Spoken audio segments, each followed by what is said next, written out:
hadiya lah. Asyhadu an la ilaha illallah wa la syarika lah wa asyhadu anna Muhammadan abduhu wa rasuluh alladzi la nabiyya ba'dah. Alhamdulillah, rekan-rekan komunitas Snack Indonesia, kita masih diberikan nikmat oleh Allah Subhanahu wa taala, baik itu nikmat sehat, nikmat sempat, nikmat iman, dan berbagai nikmat-nikmat lainnya yang tidak bisa kita sebutkan satu persatu, sehingga kita bisa kembali hadir di sini untuk dapat saling mengingatkan, saling berbagi, tawassabil haq wa tawassabil sabr, dan mudah-mudahan kita bisa terus konsisten, bisa beristiqomah untuk terus saling berbagi, sehingga menjadi ilmu yang tidak terputus kita. Tanpa salat dan salam, marilah kita panjatkan dan kita besar Muhammad sallallahu alaihi wasallam, dan mengucapkan Allahumma shalli ala sayyidina Muhammad wa ala sayyidina Muhammad. Mudah-mudahan kita tercatat oleh sebagai umatnya dan mendapatkan syafaat beliau di akhir nanti.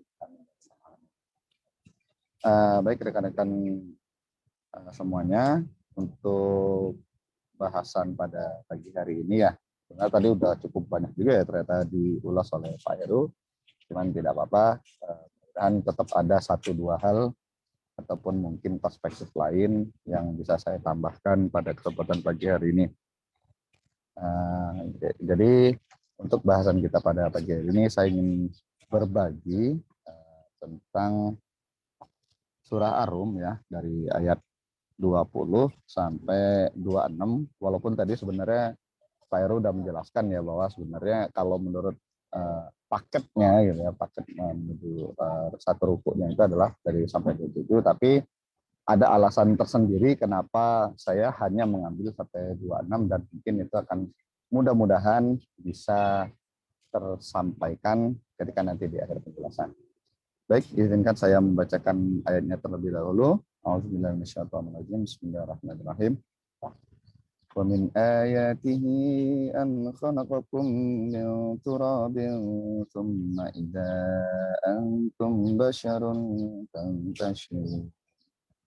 Wa min ayatihi an khalaqnakum min anfusikum azwajan litaskunu ilaiha wa ja'ala bainakum mawaddatan wa rahmah.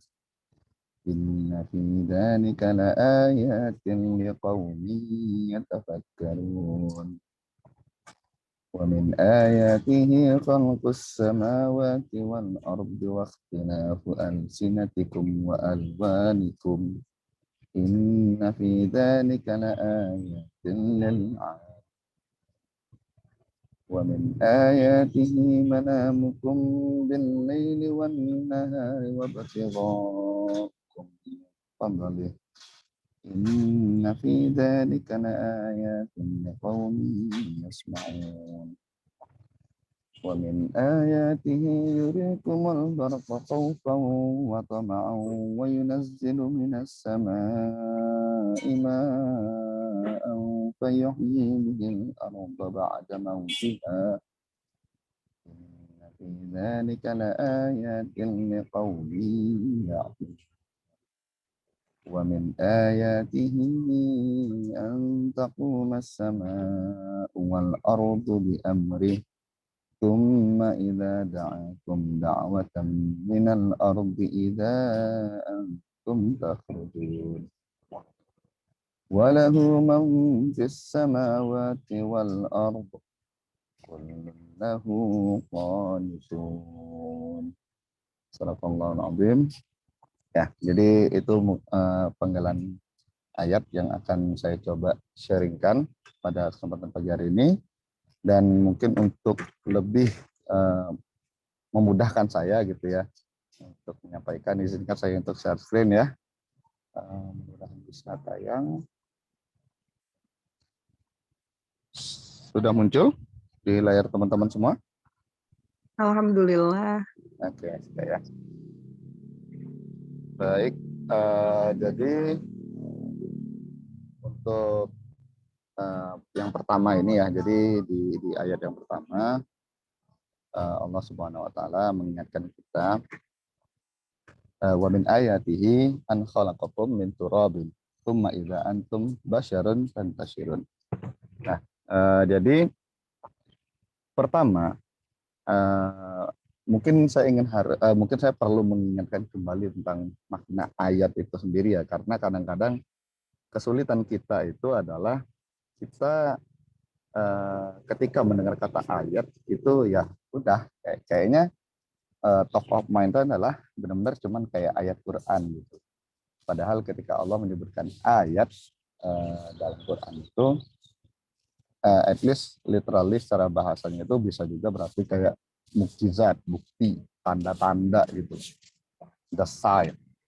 Nah, artinya setiap kali Allah menyebutkan ayat di dalam Quran itu, maka sepatutnya mindsetnya kita itu adalah bahwa oh ini pasti ada sesuatu yang grande nih, sesuatu yang besar yang ingin Allah ingatkan kepada kita, dan itu harus menjadi seharusnya gitu loh, seharusnya menjadi sesuatu bukti yang kemudian makin menambah iman kita gitu loh.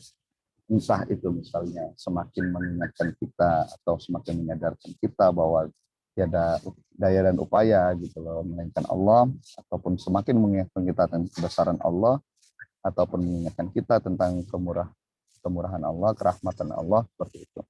Jadi ayat itu mudah-mudahan tidak ada di kita ya, tapi jangan sampai kemudian ketika mendengar kata ayat itu yang terlintas di benak kita pertama kali adalah sebagaimana ayat-ayat dalam hukum gitu. Ayat 1 pasal 1 ayat 1 dan seterusnya. Ataupun apalagi hanya sekedar ayat yang ada di Quran gitulah, hanya sekedar ayat yang kita tidak mengambil ibrah, tidak melakukan deep thinking, tidak bertadabur gitu terhadap apa yang sudah Allah turunkan itu, atau Allah kasih tunjuk itu, Allah tunjukkan itu melalui ayat itu. Oke. Nah, jadi apa sih ayat pertama yang Allah ingin tunjukkan kepada kita? Yang pertama Allah bilang min ayatihi, dan di antara tanda-tandaku atau dan di antara ayatku dan di antara mukjizat. Nah, kalau bikin biar lebih grande gitu ya, biar lebih heboh gitu kan. Min ayatihi kata Allah, an khalaqakum min turab, aku ciptakan kamu dari tanah. Kata. Jadi hal pertama yang diingatkan oleh Allah kepada kita adalah bahwa Allah mengingatkan kita, aku ciptakan kamu itu dari tanah loh. Atau malah turab ini ada juga mengartikan dari debu gitu ya, karena biasanya itu dari untuk fikih gitu ya. Nah, tapi artinya oke lah saya dari tanah gitu kan. Nah, apa sih maknanya gitu bahwa kita tuh diciptakan dari sesuatu yang ya not worth it gitu kan, tidak berharga, sesuatu yang ya bahkan dalam keseharian saja kita sehari-hari nginjak tanah kan, sesuatu yang berada di bawah, sesuatu yang diinjak-injak, sesuatu yang ya udah gitu loh, posisinya itu rendah. Nah, tapi kemudian Allah mengingatkan kita, penciptaan kita dari tanah itu adalah sesuatu tanda, suatu ayat. And then Allah lanjutkan lagi, tsumma idza antum basyarun tantashirun. Kemudian dari tanah itu setelah kita jadi bentuknya seperti manusia sekarang ini, kemudian Allah bilang kita kemudian bisa berkembang biak gitu. Kita kemudian bisa bermultiply, kita kemudian bisa semakin bertambah banyak jumlahnya sehingga kita memenuhi muka bumi ini gitu. Hampir setiap tempat di bumi ini ada manusianya gitu. Nah, Afwan, kalau izin Bang Syafiq, ya suaranya volumenya sudah cukup tapi kadang tidak stabil volume standarnya. Bisa selalu dekat dengan mic supaya sangat jelas lagi. Oke, kalau sekarang gimana? Iya, alhamdulillah. Oke, siap. Ya, jadi saya ulang sedikit ya. Jadi tanda-tanda yang pertama yang Allah jelaskan di kita adalah, pertama Allah mengingatkan kita bahwa kita ini diciptakan dari tanah yang tidak berharga yang diinjak-injak, kemudian dari tanah yang tidak berharga itu kemudian kita itu jadi banyak gitu loh, jadi bersebaran di muka bumi ini gitu loh, jadi memenuhi setiap tanah yang ada di bumi ini, kemudian ada manusianya seperti itu. Dan itu mungkin bagi kita biasa aja gitu ya, karena mungkin kita sudah menganggap siklus kehidupan manusia itu ya seperti itu gitu loh. Kita lahir, kita besar, sekolah, kerja, keluarga, punya anak lagi, begitu lagi siklusnya terulang. Bagi kita itu mungkin sesuatu yang biasa, tapi ketika kita renungkan itu bisa menjadi ayat bagi kita gitu. Dan Allah mengingatkan itu di rangkaian ayat-ayat yang pertama ini seperti itu. Jadi ini adalah renungan pertama bagi kita bahwa sebenarnya eh, proses kita berkembang biak dan dengan siklus kelahiran dan kehidupan yang ada di bumi saat ini itu adalah ayat yang Allah tunjukkan kepada kita.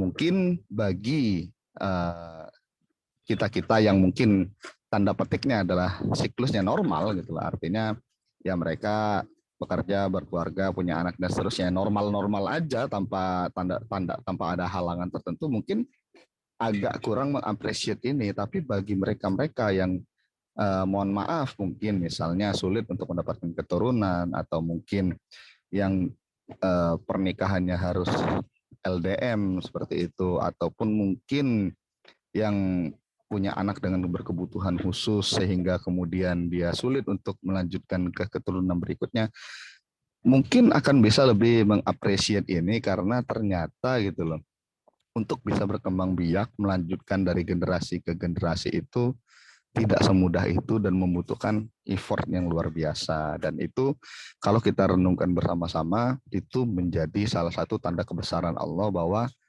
pada prinsipnya hanya Allah lah yang mampu mengatur semuanya itu, seperti itu. Nah, jadi itu ayat yang pertama. Jadi Allah mengingatkan kita bahwa kita itu diciptakan dari debu dan dari tanah, dan dari tanah itu kita kemudian mampu berkembang biak. Dan fun fact-nya adalah Allah kemudian kayak ngasih kita apa ya, training, bukan training ya, kayak gambaran bahwa kita juga sebenarnya melakukan hal yang sama pada makhluk hidup yang lain. Seperti misalnya kalau kita memelihara hewan atau kita merawat tanaman seperti itu. Ketika misalnya mungkin kita merasa ketika kita memelihara hewan kita bisa melakukan rekayasa sehingga hewan itu bisa memiliki spesifikasi yang sesuai kita inginkan gitu. Tapi pada akhirnya tidak 100% tingkat keberhasilannya gitu. Jadi sebenarnya kalau kita benar-benar merenungi hal-hal seperti itu menjadi tanda-tanda bahwa ya pada akhirnya semuanya berada dalam genggaman Allah, semuanya berada dalam kendalinya dan tidak akan sesuatu itu terjadi kecuali karena izinnya. Baik, itu yang pertama. Yang kedua, di ayat 21-nya, wa min ayatihi an khalaqalakum min anfusikum azwajan litaskunu ilaiha wa ja'ala bainakum mawaddatan wa rahmah inna fi dzalika laayatin liqaumi yatafakkarun. Mungkin kalau ayat yang ini kayaknya udah sangat familiar ya, karena ini adalah ayat yang paling sering digunakan ketika mengundang walimah gitu ya. Nah, tapi di samping mungkin makna atau mungkin pesannya sendiri untuk melangsungkan pernikahan, ada satu hal yang mungkin tidak atau mungkin luput dari kesadaran kita adalah bahwa penciptaan atau terciptanya pasangan hidup kita itu sendiri adalah sebuah ayat gitu. Kita kadang-kadang merasa bahwa ya memang kita sering ngomong jodoh itu di tangan Tuhan gitu loh, tapi kadang-kadang tidak tidak sesuai dengan apa yang kita omongkan sendiri gitu. Dan mungkin ini akan lebih berasa lagi bagi mungkin, mohon maaf sekali lagi, teman-teman kita yang mungkin masih single, yang ya dalam standar umumnya orang Indonesia apalagi sudah memasuki usia yang sudah seharusnya menikah, itu saya yakin akan sangat relate sekali gitu dengan ayat ini, bahwa menemukan pasangan yang tepat itu adalah sebuah tanda kebesaran Allah itu. Karena memang ternyata mungkin tidak segampang itu gitu untuk menemukan pasangan hidup. Dan ditambah lagi di sini Allah menyebutkan juga pasangan kita itu diciptakan, bukan dijadikan. Jadi memang sudah diciptakan, sudah from nothing to something gitu loh. Jadi karena Allah menggunakan kata itu kholaqo kan. Allah menciptakan untuk kita itu dari anfusikum, dari diri kita sendiri itu azwajan, pasangan. Jadi Allah menciptakan itu litaskunu ilaiha, supaya kita merasa tentram, supaya kita merasa nyaman seperti itu.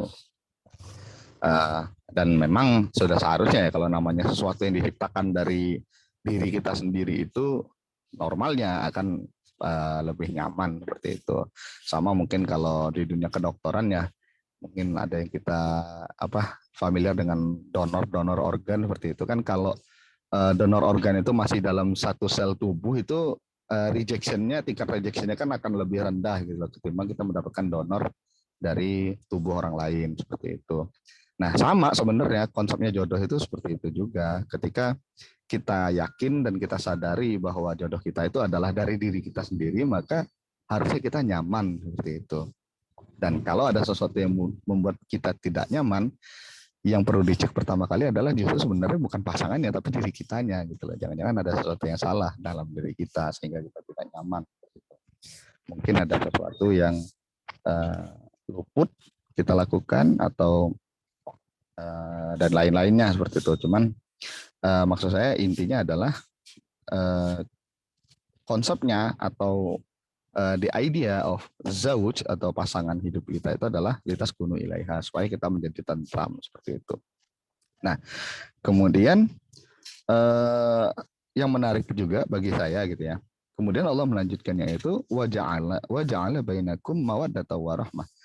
Ketika Allah menciptakan menjadikan pasangan itu Allah menggunakan katanya khalaqa, menciptakan. Tapi ketika urusannya adalah mawaddah warahmah itu Allah menggunakan kata waja'ala, ja'ala, sesuatu yang dijadikan, bukan diciptakan tapi dijadikan, menjadikan dari sesuatu ke sesuatu yang lain gitu loh.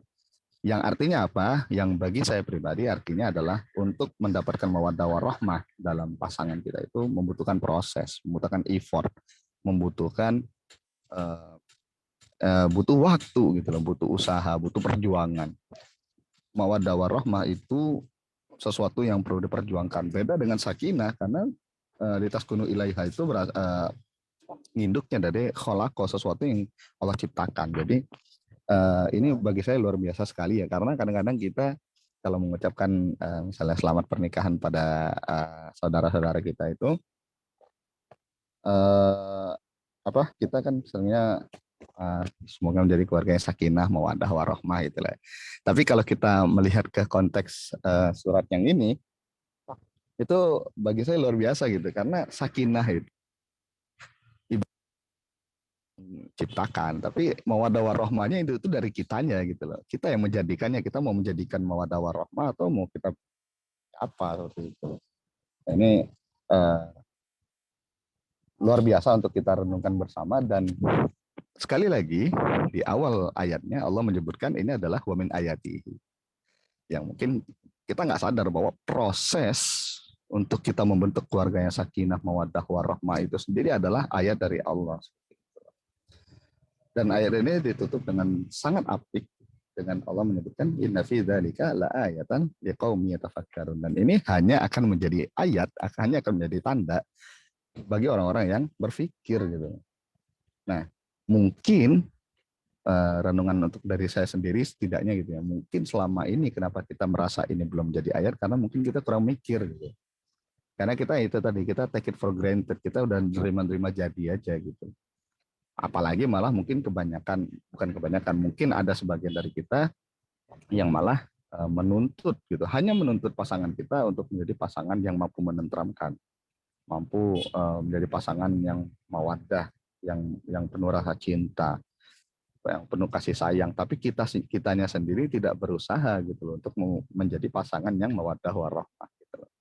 Dan kalau kita benar-benar pikirkan hal-hal seperti itu adalah menjadi tanda-tanda kebesaran Allah, apalagi dengan fenomena di sekitar kita saat ini, di mana banyak sekali dan mudah sekali orang untuk mengakses keluarga-keluarga yang mohon maaf mungkin harus bercerai, harus terpisah, keluarga berantakan, keluarganya tidak tentram, dan seterusnya dan seterusnya. Makanya ini adalah benar-benar menjadi suatu ayat yang nyata sebenarnya di sekitar kita kalau memang kita mau memikirkannya. Oke, kemudian di ayat selanjutnya, di ayat 22, wa min ayatihi khalqus samawati wal ardi wa dzalika la ayatin lil alimin. Nah, kemudian di ayat-ayat yang ketiga ini, rangkaian ayat-ayat ini, rangkaian ayatun ini, min ayatihi khalqus samawati wal ardh. Allah mengingatkan kembali tentang penciptaan langit dan bumi. Bagaimana prosesnya, bagaimana kemudian langit dan bumi ini bisa menjadi seperti sekarang ini. Dan anehnya, bagi saya ini aneh. Biasanya ketika Allah menceritakan proses penciptaan langit dan bumi, itu biasanya dikaitkan dengan penciptaan yang grande lainnya seperti itu. Entah misalnya mungkin awan, hujan, atau apapun lah gitulah, sesuatu yang biasanya sangat-sangat luar biasa. Tapi di rangkaian yang sekali ini Allah menyambungkannya dengan waqtilafi alsinatikum wa alwanikum gitu loh, perbedaan bahasa dan warna kulit gitu. Nah, ini ketika saya renungkan lebih dalam gitu ya. Kenapa ya? Kok kemudian penciptaan langit bukan disetarakan ya, kayak disandingkan dengan perbedaan bahasa dan warna kulit gitu loh. Jadi seolah-olah kayak langit dan bumi, kemudian pasangannya bahasa dan warna kulit gitu loh. Sesuatu yang menjadi komparasinya itu seperti itu gitu loh. Dan ternyata fun fact-nya mungkin kalau kita lihat, kalau saya coba cari kemarin di Google, ternyata kita itu luar biasa. Kita punya lebih dari 7.000 bahasa di muka bumi ini gitu loh, yang memiliki dialek yang berbeda-beda. Dan warna kulit juga seperti itu gitu. Kita mempunyai variasi warna kulit itu luar biasa gitu. Ada yang putih banget, yang albino, ada yang hitam banget seperti apa gitu. Ada yang coklat, ada yang sawo matang, ada yang kuning, ada yang kemerahan, itu luar biasa variasi warnanya. Dan itu mengingatkan kita bahwa desainernya kita itu berarti sangat luar biasa gitu. Karena nggak mungkin kalau manusia yang buat, dia akan hanya terpaku pada apa yang dia ketahui sebatas pengetahuannya dia gitu loh. Misalnya bahwa kulit yang cantik itu misalnya putih misalnya. Putihnya pun bukan putih seperti, mohon maaf, misalnya seperti putihnya orang albino. Tentu putihnya itu adalah putih yang, ya putihnya kulit manusia. Gimana sih, saya nggak tahu namanya seperti apa gitu. Nah, dan perbedaan-perbedaan ini Allah ingatkan kita gitu. Padahal sebenarnya mungkin tiap hari kita ketemu orang ya dengan kulitnya yang pasti warnanya nggak sama dengan kita. Ada yang mungkin agak hitam, ada putih dan seterusnya. Dan seterusnya. Tapi kemudian hal ini luput gitu loh. Hal ini luput dari perenungan kita mungkin, bahwa sebenarnya warna kulit yang berbeda itu juga adalah ayat dari Allah gitu. Jadi setiap kali kita melihat orang lain, setiap kali kita melihat manusia lain gitu, itu malah bisa menjadi zikir bagi kita gitu loh. Oh iya, ini ayat Allah, ini ayat Allah. Gitu. Makanya saya pernah mendengar kayak diskusi lah gitu ya di YouTube atau di mana gitu. Seandainya Quran itu nggak turun di bumi, apa alasan kita untuk meyakini bahwa adanya Allah? Ya udah, lihat aja sekelilingmu gitu. Ada yang menjawab seperti itu. Jadi lihat aja sekelilingmu, dunia dan isinya adalah ayat Allah semua. Bahkan termasuk ketika Allah menjelaskan di sini adalah penggunaan bahasa, penggunaan atau warna kulit dan bahasa gitu. Kita bicara di sini ada yang menggunakan bahasa Indonesia, ada yang mungkin menggunakan logatnya logat Jakarta, ada yang menggunakan logat Jawa, ada yang menggunakan logat Sumatera dan seterusnya. Walaupun mungkin bahasanya sama, apalagi kalau yang menggunakan bahasanya berbeda seperti itu ya. Apalagi kita di Indonesia ini juga termasuk salah satu negara dengan bahasa yang terkaya di dunia gitu loh. Itu menjadi sesuatu yang sangat-sangat luar biasa, dan itu menunjukkan kemahabesarannya Allah. Dan sekali lagi Allah menutup ayat ini, inna fi dzalika laayatin lil amilin. Kalau yang tadi inna fi dzalika laayatin liqaumin yatafakkarun, yang tadi adalah itu hanya akan jadi ayat bagi orang yang mikir. Kalau ini hanya akan menjadi ayat bagi orang yang tahu. Nah itu beda lagi tuh. Bagi saya itu feel-nya beda gitu. Ketika tentang berkeluarga, berketurunan itu syaratnya harus mikir gitu. Tapi kalau untuk yang ini penciptaan langit bumi, perbedaan bahasa dan bahasa dan warna kulit itu nggak cukup dengan mikir. Kita emang harus punya ilmunya gitu. Kita harus punya dasarnya supaya kita bisa menyadari gitu loh bahwa oh ini ayat yang luar biasa seperti itu. Ini adalah tanda-tanda kebesaran Allah seperti itu. Baik, saya lanjutkan lagi. Di rangkaian berikutnya Allah menyebut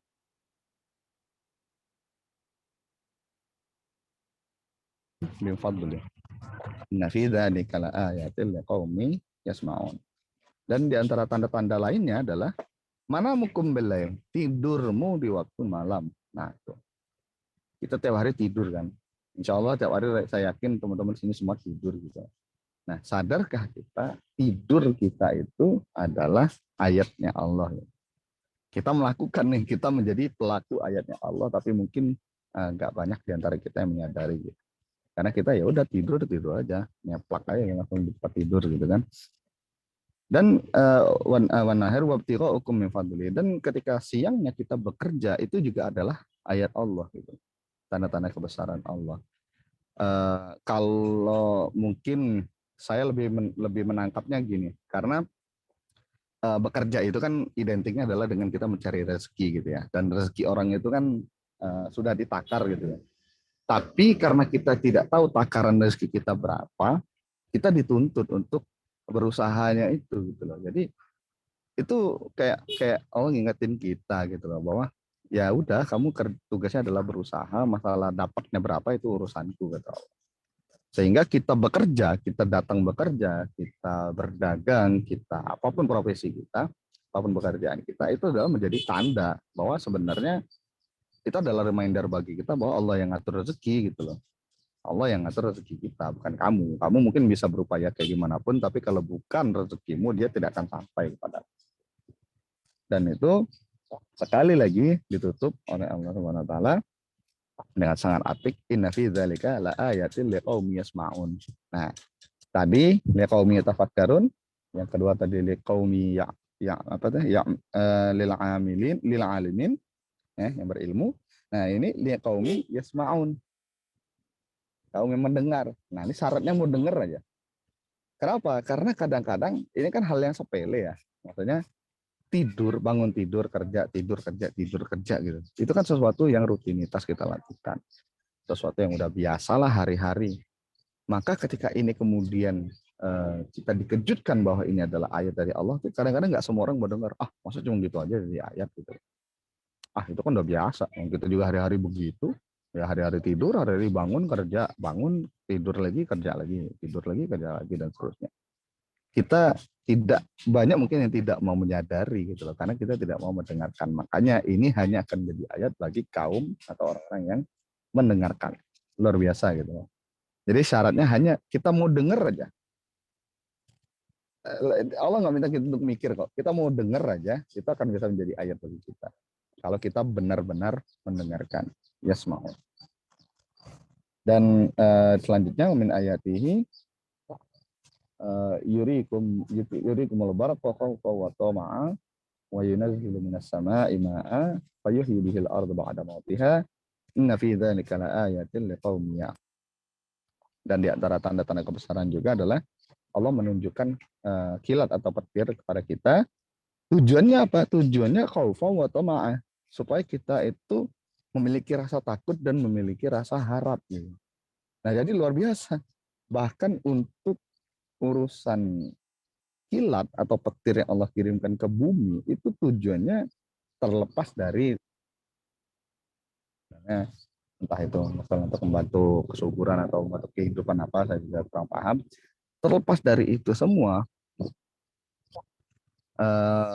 Allah mengingatkan kita bahwa petir itu adalah tanda gitu. Itu adalah ayat gitu. Dengan tujuan apa? Dengan tujuan supaya kamu takut kata Allah. Supaya kita khaufan. Jadi takut gitu. Bahwa bisa jadi kita diazab dengan ini gitu loh, atau mungkin kita dihukum dengan kesambar petirnya ini gitu loh. Sehingga kemudian menimbulkan harapan. Harapannya apa? Supaya kita dilindungi gitu. Sehingga arahnya adalah supaya kita meminta perlindungan kepada Allah. Jadi petir pun bisa jadi ayat gitu loh. Bisa jadi zikir, bisa jadi pengingat untuk kita bahwa Allah ngirim petir itu bukan hanya untuk dekorasi ketika hujan. Allah ngirim petir itu bukan hanya untuk supaya bumi kita makin subur atau apa, enggak. Tapi Allah kirimkan petir itu ya supaya kita takut, sehingga kita minta perlindungan padanya, sehingga kita kembali juga kepada Allah gitu loh. Jadi petir pun menjadi reminder kita kepada Allah, jadi zikir kita kepada Allah, dan itu menjadi ayat juga gitu, jadi bukti. Dan itu sangat luar biasa sekali, sehingga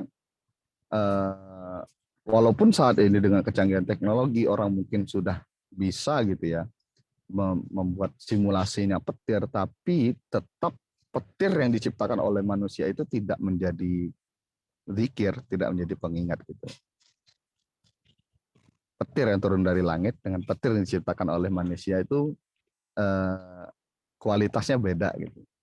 Petir yang dikirimkan dari langit itu benar-benar menimbulkan rasa takut, dan sehingga kita jadi berdoa gitu, kita berharap pada Allah. Tapi kalau petir buatan manusia pasti sudah dilengkapi dengan safety measure gitu loh, sudah ada standar keamanannya gitu. Jadi ketakutannya nggak ada, karena memang ditujukannya pun bukan untuk memberikan ketakutan seperti itu.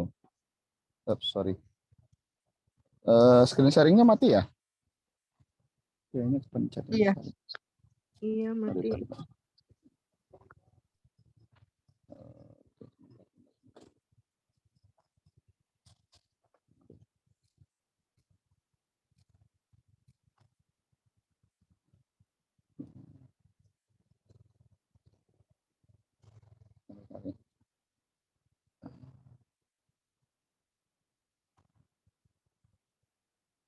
Oke, udah muncul lagi? Udah. Ada ya? Oke. Ya, maaf tadi terganggu. Jadi saya ulangi sedikit lagi. Jadi kilat atau petir itu menjadi tanda kebesaran Allah, dengan harapan, sekali lagi jangan lupa, dengan harapan agar kita itu takut dan kita itu jadi penuh pengharapan. Karena Allah ingin kita itu Allah turunkan petir itu supaya kita tahu khaufan wa tama'an. Kita itu takut dan kita penuh harap. Kemudian dilanjutkan wa nuzulun minas sama'i ma'an fayahyil ardu ba'da. Kalau yang ini saya rasa udah sangat sering sekali gitu ya. Sering sekali kita dengar dan sering kali Allah membuat perumpamaan mengenai air yang turun dari langit gitu. Yang mana air ini menjadi sumber kehidupan di bumi. Mungkin kalau saya harus jelaskan ini saya rasa terlalu panjang, tapi saya yakin teman-teman sudah paham gitu bahwa air yang diturunkan Allah dalam bentuk hujan itu mempunyai makna yang luar biasa. Bahkan banyak sekali perumpamaan dalam Quran itu menggunakan air yang diturunkan dari hujan. Dan ayat ini sekali lagi ditutup dengan sangat indah, inna fi dzalika laayat liqaumin yaqilun. Ini hanya akan menjadi ayat bagi kaum yang berakal. Nah, ending-ending yang di surat inilah yang kemarin membuat saya tergelitik. Kenapa ya Allah menggunakan requirement-nya tuh beda-beda gitu.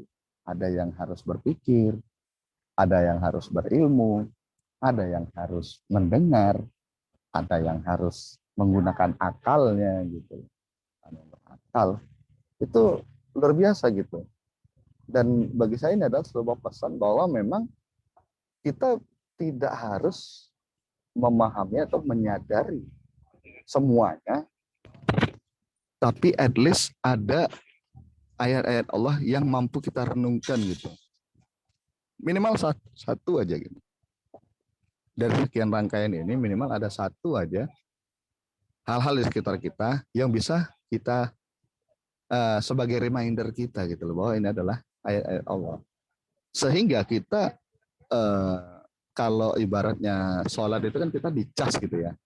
Kita zikrullah itu adalah lewat sholat itu. Nah, ini mungkin kita nggak sholat, tapi dengan melihat sehari-hari itu kita tetap dicas terus gitu loh. Sehingga mudah-mudahan dengan tanda-tanda yang sudah Allah kirimkan ini, keimanan kita tuh bisa terus terjaga levelnya seperti itu. Itu mungkin yang sepemahaman saya. Kenapa kemudian Allah menyebutkan itu inna fi dzalika laayatan liqaumin, itu beda-beda gitu loh. Ada yang yasmaun, ada yang yaqilun, ada liqaumin lil amilin, lil alimin, lil amilin itu dan seterusnya. Oke.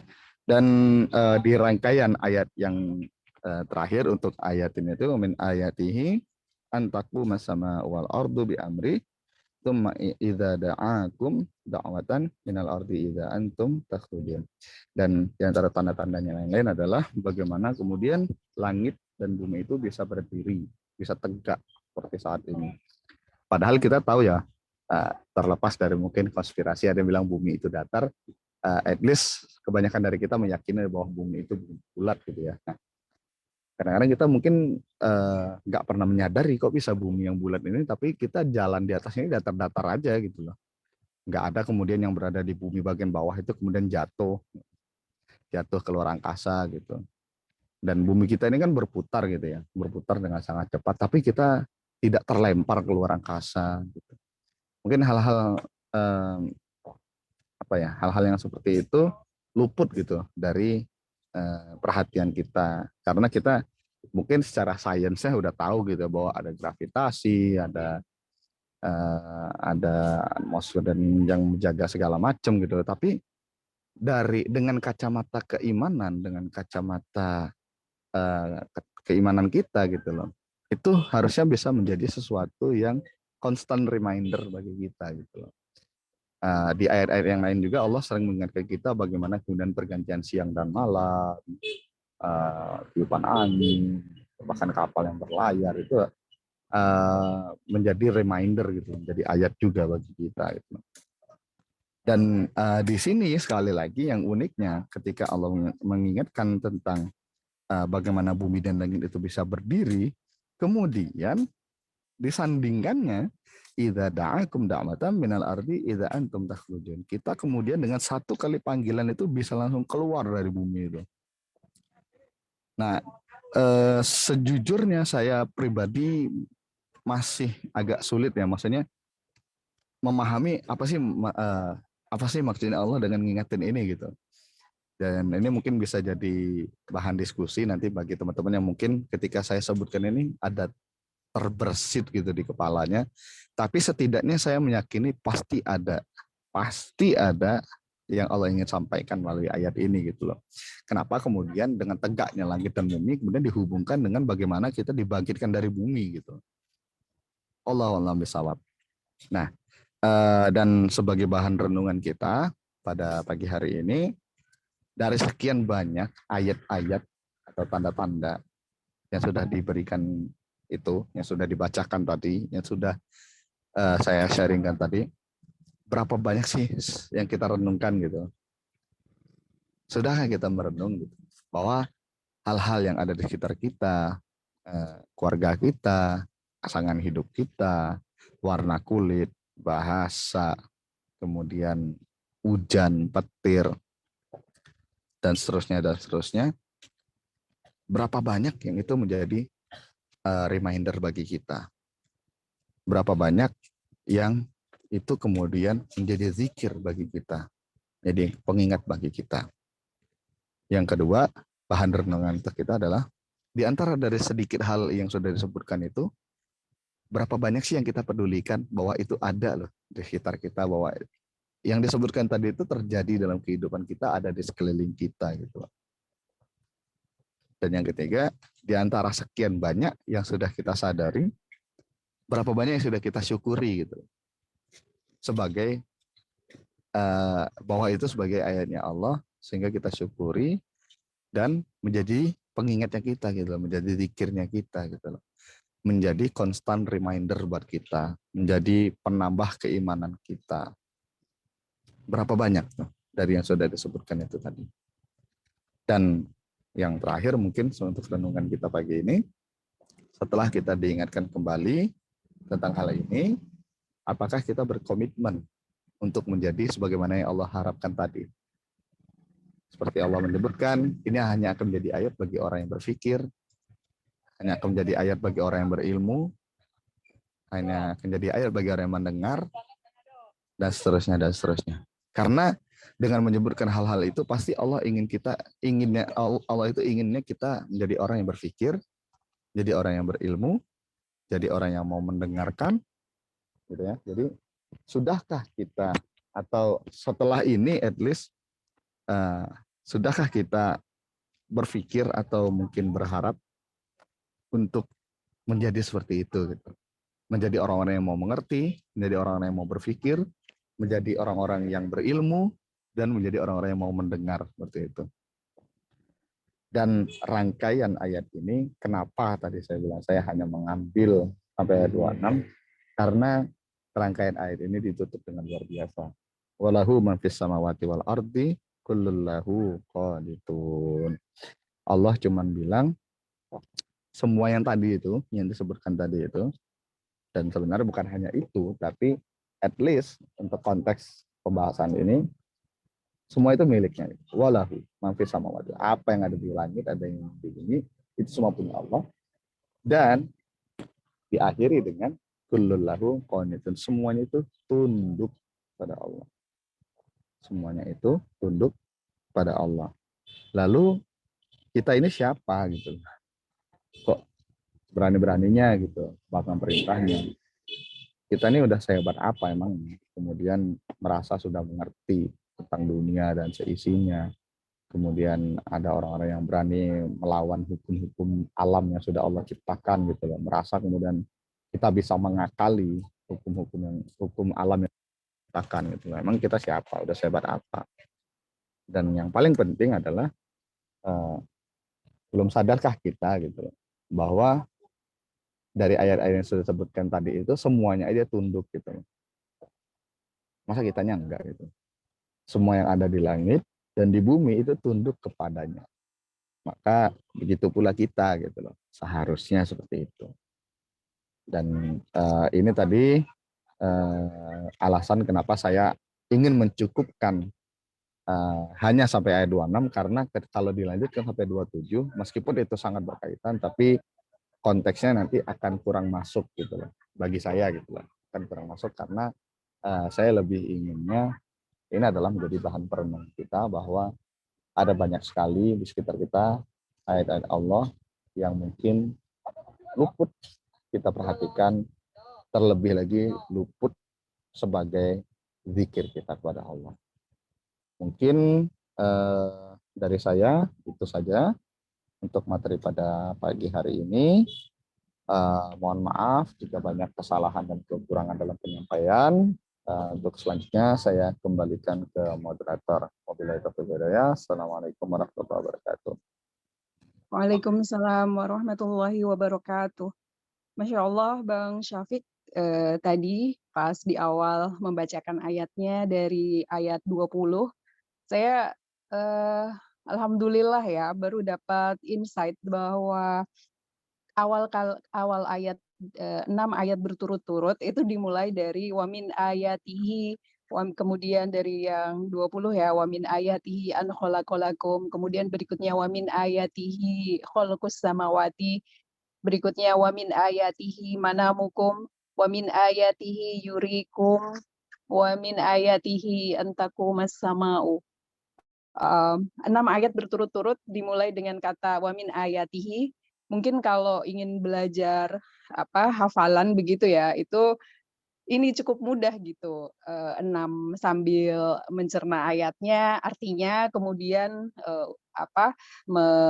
melogikakan urutan-urutan itu, Masya Allah, subhanallah, begitu indah banget dari 20 sampai satu ain yang memang sampai 26 ya, tapi di sini maaf 27, tapi kita fokus sampai 26. 6 ayat pertamanya diberikan kemudahan oleh Allah dengan begitu dekat ya, dengan kata wa min ayatihi berturut-turut 6 kali. Masya Allah. Semoga rekan-rekan yang lain juga mendapatkan banyak hikmah dari yang disampaikan Bang Syafiq. Silakan jika ada yang mau bertanya atau mau sharing ataupun ada satu gagasan atau mau berkomentar, ini ada Mbak Farah. Sebelumnya saya ingin ini Bang, dari ayat pertama, wa min ayatihi khalaqakum min turabin, dari kita diciptakan dari tanah. Logika kita walaupun sekarang gitu sains sudah berkembang, mendengar kata kita diciptakan dari tanah, tanpa bayangan sains ataupun ini ya, bagaimana kita melogikakan bahwa kita diciptakan dari tanah ya, seperti itu. Mungkin kalau setelah riset, mungkin bisa di ini ya, komposisi dari zat kimiawi tubuh manusia mungkin dari tanah gitu. Tapi bagi orang yang awam mungkin ya, untuk bisa menerima kita diciptakan dari tanah secara sederhana itu, bagaimana menurut ini pemikiran Bang Syafiq? Oke, itu yang ingin saya tanyakan tadi. Oke, kita banyak sekali dari ini ya teaser-teaser ayat Al-Qur'an tuh yang memang tanya gitu, maksudnya langsung muncul pertanyaan, "Oh, kita diciptakan dari tanah ya?" gitu. Padahal kita dari perut ibu gitu ya, tanahnya secara otomatis gitu atau direct, ini ya, cara kita melogikakan itu dari mana hubungannya, sambungannya gitu? Tunggu sebentar ya Mbak Farah, habis ini insyaallah saya persilahkan Mbak Farah. Boleh minta ininya Bang, opininya? Baik, jadi sebenarnya gampang sih.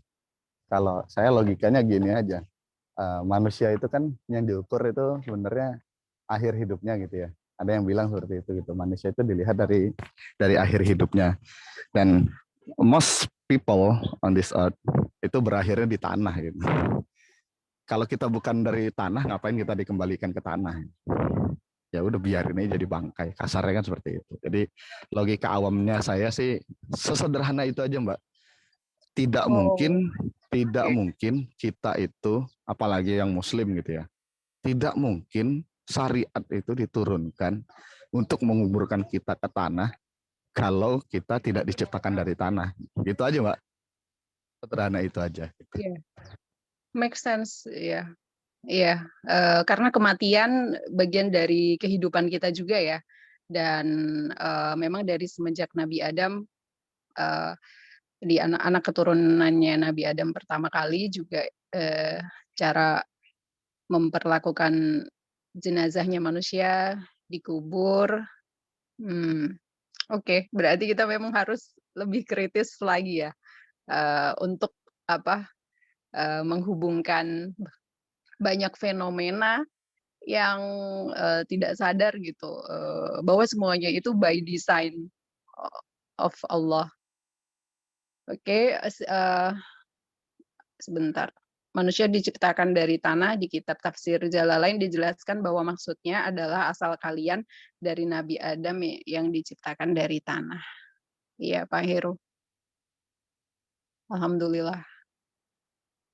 Silakan Mbak Farah, boleh dibuka mic-nya.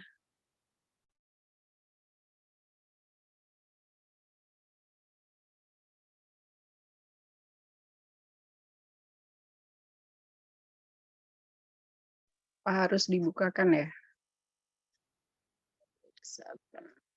Oke, silakan. Saya sudah invite to unmute. Iya, mohon izin Kak. Sebenarnya Oh, ini laki-laki ya? iya, Salah saya ya? pakai laptop adik saya. Makanya tadi saya waktu dipanggil Farah saya nggak sadar, maaf. Ini siapa? Nama saya Alif, Kak. Saya Siapa? ingin Siapa? Alif, Kak. Di mana, Mas Alif? Di mana maksudnya di mana, Kak? Lokasinya? Dari Cilandak, Kak, Jakarta Selatan. Oke, silakan Kak Alif, Mas Oke, Alif. baik. Sebelumnya Assalamualaikum warahmatullahi wabarakatuh. Eh, Waalaikumsalam. Terima kasih banyak Kak Siti atas kesempatannya sebagai moderator. Lalu juga mau ucapin terima kasih banyak juga kepada Pak Ahmad Syafiq. Masya Allah atas materinya. Eh, saya jadi Alhamdulillah. saya jadi sadar gitu ternyata Allah tuh luar biasa sayangnya sama kita, dari hal kecil sampai besar sebenarnya semua diciptakan sebagai ayat untuk kita terus kembali ya kepada Allah ya. Masya Allah. Dan yang ingin saya tanyakan itu kalau dari Pak Syafiq sendiri ada nggak sih tips and trick? Karena sebenarnya ini hidup ini indah banget gitu kalau misalkan benar-benar bisa menjadiin semua hal itu sebagai ayat untuk kita mendekat kepada Allah. Eh, Kalau dari Pak Syafiq sendiri gimana caranya biar apa ya? Biar kita tuh selalu ingat gitu bahwa semua hal itu adalah ayat gitu. Karena saya rasa dunia hari ini tuh sangat berisik gitu ya.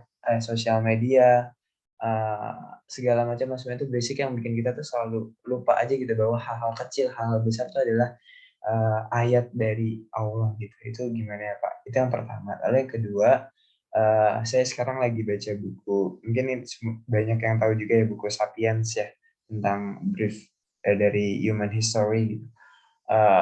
Dan salah satunya di sana yang diangkat, salah satunya adalah Darwinisme gitu. Nah, kalau pandangan Pak Syafiq sendiri ataupun teman-teman yang lain juga bagaimana tentang itu gitu? Karena saya yakin nggak mungkin antara sains dan juga sains yang sebenarnya dan juga Al-Quran itu bertentangan gitu. Saya yakin ada titik temu karena Al-Quran itu sangat objektif dan pasti kalau sains dikaji secara objektif itu akan ketemu gitu. Terutama tentang kaitannya dengan manusia diciptakan dari tanah ini, kemudian ada bukti-bukti fosil dalam sejarah manusia itu bagaimana gitu, karena sampai detik ini saya belum kayak ketemu yang titik fixnya gitu. Mungkin itu. Terima kasih. Kak Alif, bukunya tadi judulnya apa? Sapiens. Pak. Sapiens. Iya. Penerbitnya pengarangnya dari luar Iya, dari atau luar. Ya. buku yang sudah diterjemahkan ya? Saya bacanya versi bahasa Inggris, Kak. Online atau Buku fisik, Kak. buku fisik. Oke. Kalau boleh tahu Kak Alif masih kuliah atau sekolah atau Iya, izin Kak, masih kuliah. Sekarang semester 7. oke. Jurusannya di bidang apa, agama atau non agama, maaf? Izin Kak, saya di kedokteran sekarang. Untuk kuliah. Oke, alhamdulillah.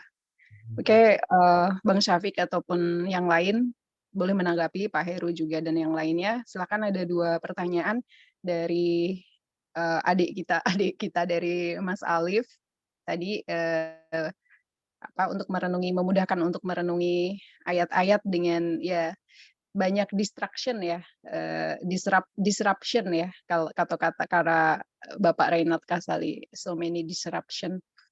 Dan yang kedua tentang buku Sapiens,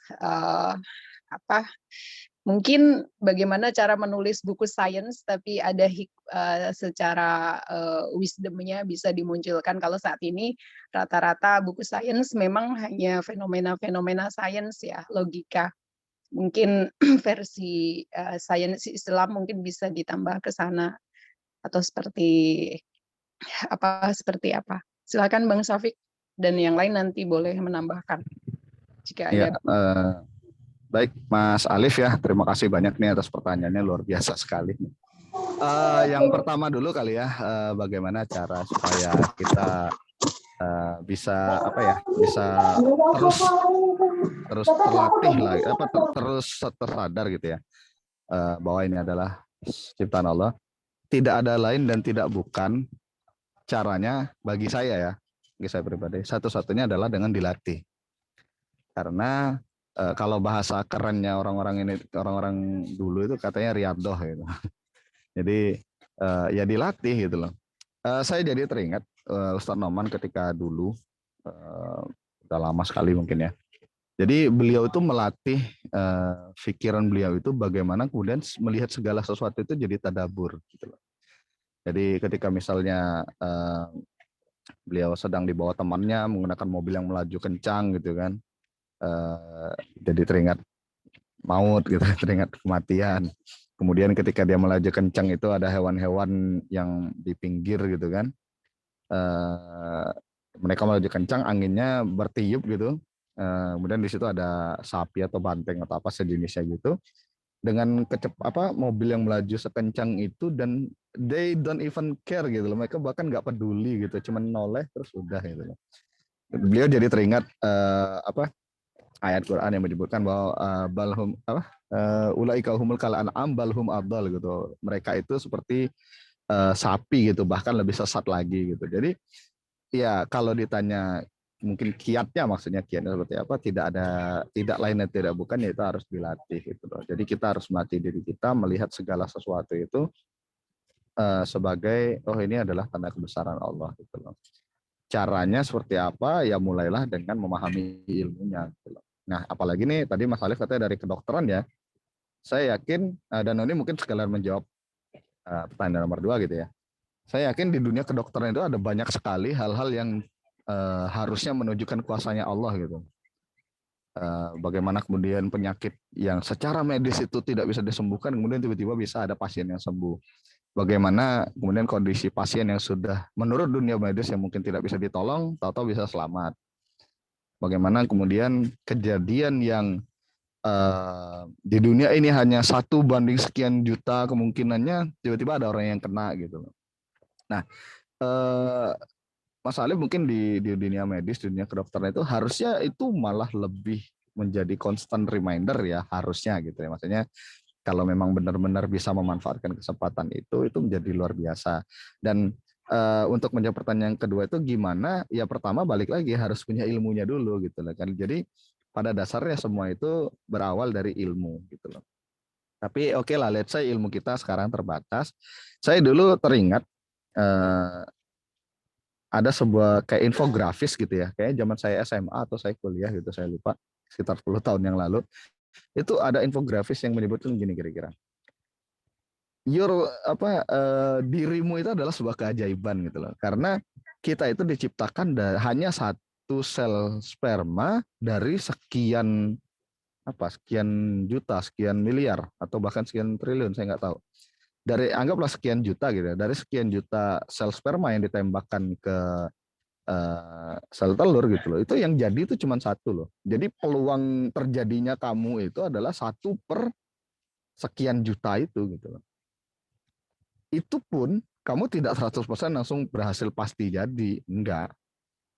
Dari sekian kali percobaan misalnya, dari sekian kali proses pembuahan itu, mungkin yang berhasil itu hanya 1/sekian gitu. Dan itu ketika dibuatkan hitung-hitungannya gitu ya, dalam infografis itu dibuatkan hitung-hitungannya, jadi peluang terjadinya atau peluang munculnya kamu di muka bumi ini adalah hanya 1/sekian apa istilahnya, 10-nya pangkat 0-nya banyak banget lah pokoknya, udah sampai nggak tahu lagi saya namanya apa. Jadi kita ada di bumi ini itu adalah miracle gitu. Nah, jadi mungkin bisa mengacu ke situ bahwa ketika kita ingin menulis tentang sains, ketika kita ingin berbicara tentang sains, tapi kita tidak ingin terlepas dari akar keimanan kita seperti itu. Pertama, sadarilah bahwa Allah sudah menciptakan segala sesuatu di muka bumi ini dengan ukurannya gitu loh. Nah, mungkin kapasitas kita yang belum mencapai ukuran tersebut sehingga kita belum bisa memahami. Kalaupun kita merasa kita sudah memahami, yakinlah bahwa ada banyak hal yang belum kita pahami, bahkan dari hal yang kita merasa kita sudah paham. Karena sampai saat ini pun banyak sekali hadis-hadis Rasulullah yang disampaikannya 14 abad yang lalu itu baru ibaratnya baru diketahuinya sekarang gitu loh. Salah satunya misalnya yang saya tertarik itu yang tentang lalat ya. Jadi ketika lalat masuk ke minuman kita kan kalau hadis Rasul itu dicemplungin gitu kan. Dan katanya saya nggak tahu ya, katanya menurut penelitiannya katanya di sayapnya lalat itu satunya racun, satunya obatnya, penawarnya seperti itu. Jadi ya hal-hal seperti itulah. Kira-kira seperti itu Mas Alif, mudah-mudahan bisa menjawab maksudnya tadi. Terima kasih. Ya Mas Alif, semoga terjawab ya. Nanti kalau ada masih kurang jelas bisa tanya lagi. Pak Heru, oh ya, disampaikan ya bukunya ternyata karangan dari Yuval Noah Harari ya, betul? Izin Kak, iya benar Kak. Iya, Mas Alif tahu kan ya, novel Yuval Harari ini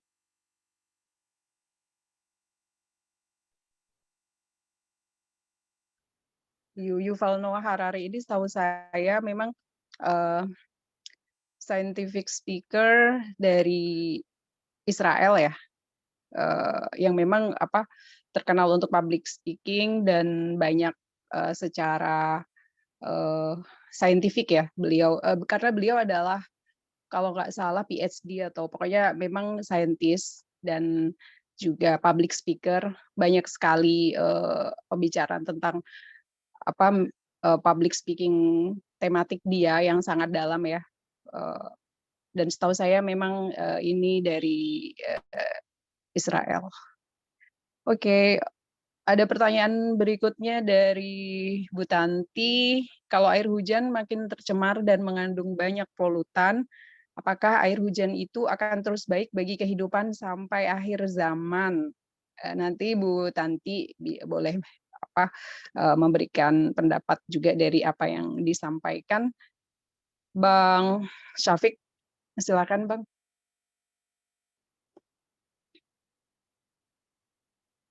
Ya, apakah kalau air hujan tercemar akan tetap bermanfaat hingga akhir zaman? Mungkin yang lebih tepat menjawabnya mungkin ahli lingkungan kali ya. Tapi ginilah, pada prinsipnya setercemar-tercemar apapun, di satu tempat air hujan itu tetap akan membawa kehidupan, akan tetap menjadi sumber kehidupan. Karena bagaimanapun Allah pasti punya mekanismenya sendiri gitu untuk menyucikannya. Karena Allah sudah menjadikan air hujan itu pertama sebagai ayat, yang kedua sebagai sesuatu yang suci dan menyucikan gitu ya. Jadi kalau ditanya apakah akan tetap bermanfaat, saya yakin pasti akan tetap bermanfaat seperti itu. Walaupun mungkin karena saya nggak yakin juga sih di seluruh dunia kemudian hujannya akan jadi hujan asam semua gitu misalnya. Pasti akan tetap ada di suatu tempat hujannya itu hujan yang normal, hujan seperti biasa, dan itu akan tetap mampu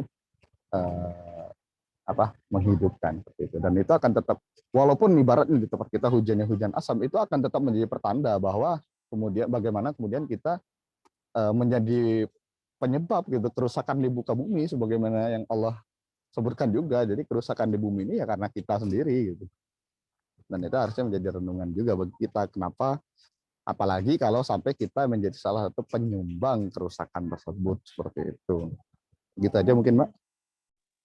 Iya, memang di dalam Al-Quran juga disampaikan jangan dirusak dan jangan merusak keseimbangan ya. Dengan logika saat ini kita lebih mudah mencerna kualitas air itu kotor ataupun ini ya dibandingkan zaman dahulu mungkin belum ada laboratorium untuk pengecekan kadar kontaminan dan lain-lain. Jadi itu juga kalau menurut saya juga bagian dari ayat karena kita diberikan tanda oh ini ada ambang batasnya gitu. Mungkin dan ambang batas itu mudah sekali diketahui dengan standar standar logis dan juga maksudnya secara kasat mata. Dengan seperti itu harusnya kita bertindak bahwa ini tidak boleh kita melebihi dari batas keseimbangan. Harusnya sains itu juga bisa membantu manusia untuk berbuat lebih baik ya dan mengukur batas-batas mereka melakukan tindakannya seperti itu. Mungkin dari Pak Heru atau ada Mas Gilik, Bu Hafni ingin memberikan opininya.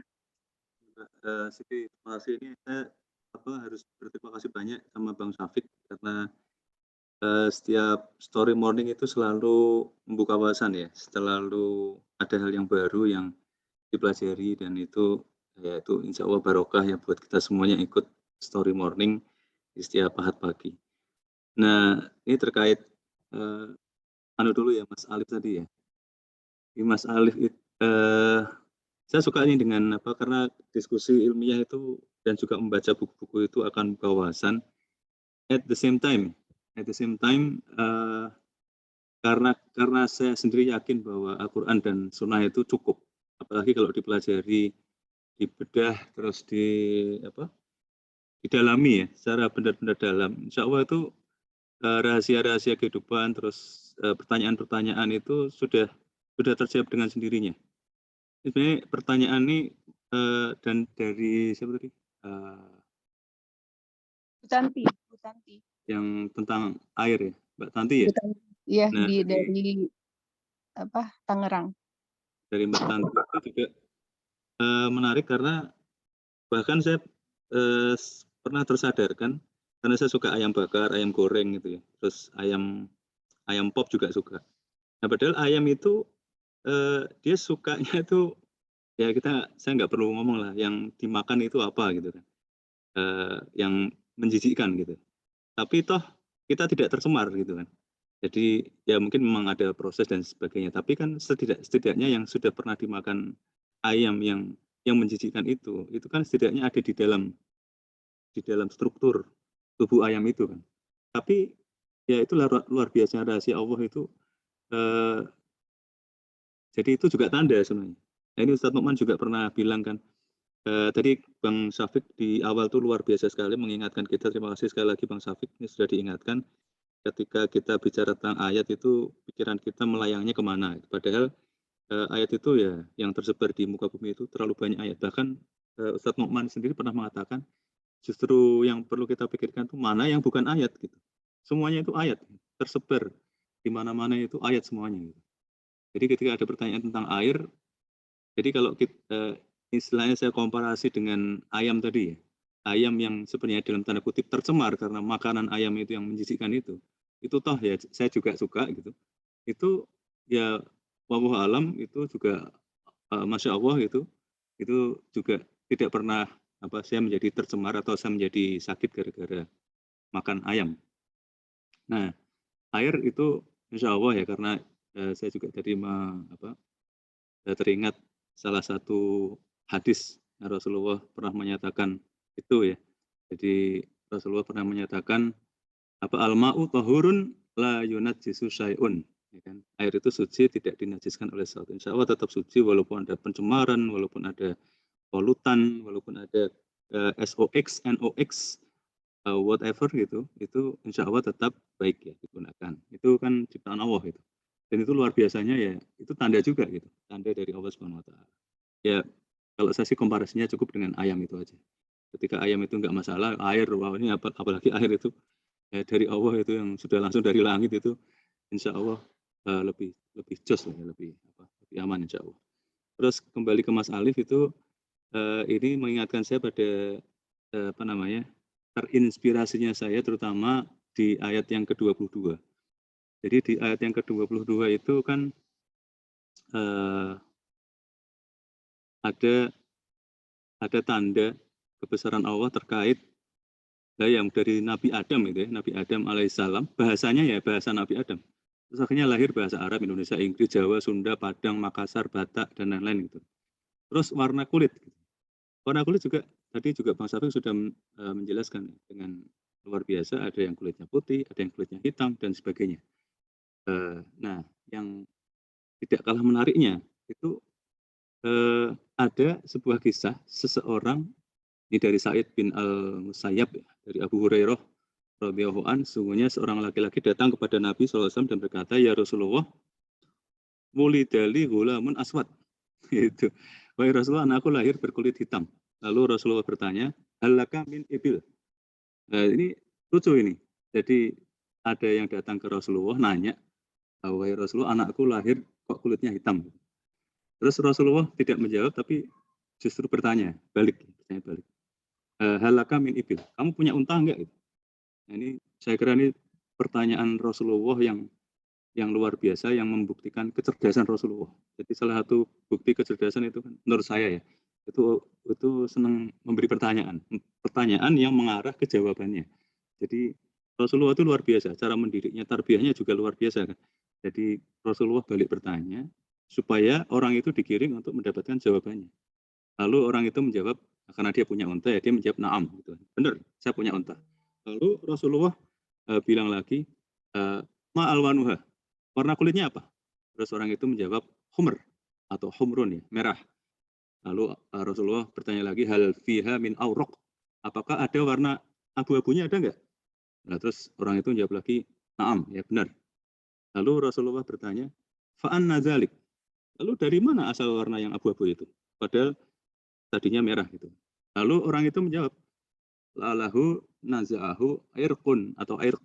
Barangkali dipengaruhi oleh leluhurnya atau faktor keturunan. Maka Rasulullah akhirnya menjawab, fala'alla ibnaka hadza naza'ah. Barangkali anakmu ini dipengaruhi juga oleh hal itu. Nah, ini juga akhirnya terus jadi kalau misalnya ada orang ya, ini kembali tadi ya ke siapa? Mas Alif ya. Kan kita dunia ini penuh dengan ya macam-macam lah ya, kita juga punya WA, kita kadang didikte oleh WA, berpikir karena gara-gara baca WA gitu kan. Itu salah satu cara yang kurang baik. Tapi kalau yang semoga kita tetap diingatkan bahwa kita tetap connect dengan Allah sehingga itu tidak terlalu mempengaruhi kita. Nah, Rasulullah tadi menggiring logika dari Arab Badui itu untuk berpikir bahwa lu anaknya itu ya berarti dipengaruhi oleh keturunan. Itu tidak bukan hanya oleh dia dan istrinya saja, tapi ada keturunan sebelumnya. Bahkan ini kalau dibedah dari sisi hukum, Imam Syafi'i berkata dalam kitab makna zohir perkataan orang Arab Badui itu adalah dia menuduh istrinya telah menyeleweng, ya, telah ya mungkin dengan siapa gitu. Namun karena perkataannya memiliki makna yang lain, maksud selain tuduhan zina juga ada makna yang lain, maka Nabi SAW tidak memasukkannya dalam kasus tuduhan berzina. Makanya ini saya juga baca juga di madhab yang lain, kalau Imam Syafi'i tidak ada masalah, tapi kalau di madhab Maliki ini pertanyaan seperti ini kena harus dihukum karena ada tuduhan berzina. Jadi pertanyaan yang konotatif itu, kok anakku kok hitam gitu. Nah itu ada tuduhannya. Tapi kalau Imam Syafi'i nggak ada masalah karena itu ada makna yang lain. Nah dari sini terus saya kan mikir itu kan, kalau ada orang-orang itu yang suka ngerumpi, suka gosip, dia anaknya kok hitam ya, padahal orang tuanya putih. Kalau di IDN Times itu ada sebuah artikel yang di situ ada gambar 2 orang kulit hitam yang anaknya putih. Padahal suaminya, ayahnya dan ibunya itu hitam, tapi anaknya kulit putih. Nah, akhirnya kan terus akhirnya saya baca penelitian dan menurut para peneliti itu warna kulit yang berbeda itu berasal dari gen yang tersembunyi dan tersimpan pada sang ibu yang mana nenek moyangnya dulu punya warna seperti itu. Nah, itu yang disebut dengan atavisme. Jadi ini saya sekali lagi terima kasih Bang Syafiq karena gara-gara ini ya, pilihan ayat ini luar biasa, menarik sekali. Jadi akhirnya memahami atavisme. Jadi akhirnya belajar tentang atavisme. Dan ini kan bagus sekali buat kita kalau di zaman sekarang menghindari gosip-gosip yang nggak benar gitu kan. Kalau ada yang kasak kusuk sana sini, ini anaknya kok kayak gitu padahal orang tuanya gini. Nah itu berarti dia perlu membaca atavisme. Tapi lebih lagi adalah dia perlu belajar agama gitu. Karena Rasulullah sudah pernah sekian abad yang lalu itu sudah belum ada istilah atavisme, itu sudah ada jawaban dari Rasulullah yang ada unsur tarbiyahnya yang menggiring si Arab Badui yang menanyakan hal itu, agak sedikit bau-bau menuduh istrinya zina dengan laki-laki lain itu dengan luar biasa. Jadi Rasulullah sudah menjawab bahwa itu ada faktor keturunan.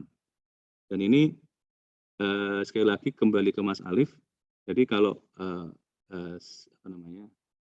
saya sendiri merekomendasikan ya tetap baca, tapi jangan lupa bahwa memang Quran dan hadis-hadis Rasulullah itu sudah cukup gitu.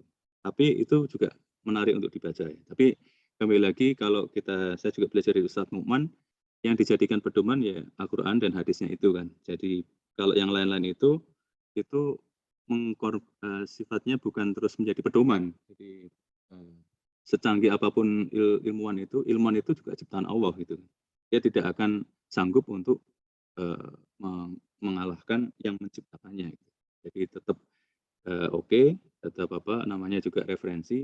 Jadi tetap dibaca. Terus kalau ada hal yang menarik yang menimbulkan tanda tanya mungkin secara fitrah mungkin nggak sesuai, mungkin ya ada catatan, terus dibikin catatan lah ya. Nanti mungkin bisa didiskusikan gitu. Kalau kalau ada yang menarik. Tapi kembali lagi tetap saya menghimbau pada diri saya sendiri, teman-teman semuanya, mari kita banyak-banyak baca, yaitu dari para ulama sudah punya banyak kitab gitu yang luar biasa, yang itu menjadi menyirami ya, tidak hanya dari sisi ilmu tapi juga iman dan hati kita, sehingga semua masalah insya Allah sudah ada jawabannya gitu. Insya Allah. Ya, saya kira itu aja Mbak Siti, sedikit tambahan dari saya. Terima kasih. Ya, terima kasih Pak Heru. Kita mengeksplor pertanyaan dari Mas Alif cukup dalam. Semoga banyak poin hikmah dari yang kita bahas ya, dari sains ataupun dari mengingat ayat-ayat Allah dan tadi ayat yang ke-22. Dan untuk pertanyaan Bu Tanti ini yang tentang air, Pak Hari tadi menambahkan dengan air itu suci tidak dinajiskan oleh sesuatu, ya mungkin memang dinajiskan ini kepentingannya untuk bersuci ataupun sejenisnya yang sifatnya saya tidak tahu ya secara bahasanya apakah kata najis itu untuk penggunaan secara fisik ya, misalnya bersuci dan berwudu. Namun dalam kualitas air itu ada banyak tingkatan, bagaimana air untuk mandi, untuk mencuci, ataupun air untuk minum, tentunya ini memiliki kualitas yang berbeda ya. Karena badan kita kan tidak bisa menerima juga minuman yang banyak kontaminan dan lain sebagainya seperti itu, dan memang di Kementerian Kesehatan juga dibedakan 2 kualitas air ya, untuk air disebut air bersih dan air minum. Untuk sampai air minum proses filtrasinya juga jauh lebih banyak gitu, dan tergantung kontaminannya juga. Dan misalnya mengolah air laut menjadi air minum itu juga butuh teknologi dan energi yang sangat besar karena harus mengekstrak dari kadar garam. Bu Tanti mungkin mau menyampaikan ininya ya, pandangannya ya. Karena beliau memang aktivis yang mencoba menerapkan hidup secara sustainable ya, step by step, baik dari energi ataupun food waste dan juga air hujan di rumahnya. Alhamdulillah saya sudah berkunjung ke rumahnya dan Masya Allah konsepnya memang seperti menikmati jungle house di tengah kota. Jadi teman-teman yang ada di Tangerang itu bisa visit atau nanti kita bisa melakukan offline, Bu Hafni sama Pak B ya. One time mungkin kita bisa melakukan di rumahnya Bu Tanti karena very nice. Iya Bu Hafni di Tangerang Bu, mungkin bisa meet up. Maaf, BSD Tangerang Selatan, Mbak. Oke, harus kata selatan ya. Soalnya jauh Tangerang sama Tangerang Selatan. Oh, iya, Masya Allah. Karena saya dikenalkan juga dari teman kita Faiza yang pekerjaannya kurang lebih di bidang lingkungan, dan Masya Allah Bu Tanti dan suaminya Pak Imran ini ada satu pemikiran bahwa cara kita hidup atau lifestyle kita harus memperkenalkan bagaimana kerusakan-kerusakan di sekitar kita itu tuh kita harus banyak melakukan perbaikan di bidang lingkungan. Silakan Bu. Ya terima kasih Mbak Siti. Assalamualaikum warahmatullahi wabarakatuh. Ya. Ya ini saya untuk air hujan aja ada kekhawatiran memang karena memang seperti tadi Mbak Siti sudah sebutkan, kami berusaha menggunakan air hujan untuk seluruh aktivitas kehidupan sehari-hari di sini, termasuk untuk masak dan air minum. Jadi kapasitas penampungannya pun sudah 8.000 liter begitu ya. Nah untuk air minum memang ada filter lagi, dan memang dan kami juga mengajak atau mengkampanyekan pemakaian air hujan kepada banyak orang gitu. Tapi memang ada sedikit kekhawatiran karena berita terakhir itu dibilang katanya bahkan air hujan di Taman Nasional Yellowstone di Amerika saja sudah mengandung mikroplastik begitu ya. Jadi saya ini aja bertanya-tanya apakah memang ini hal yang betul kami lakukan bisa dilanjutkan terus begitu ya. Kemudian apakah memang tadi seperti Pak Heru bilang juga memang sudah ada mekanismenya yang entah somewhere gitu ya bahwa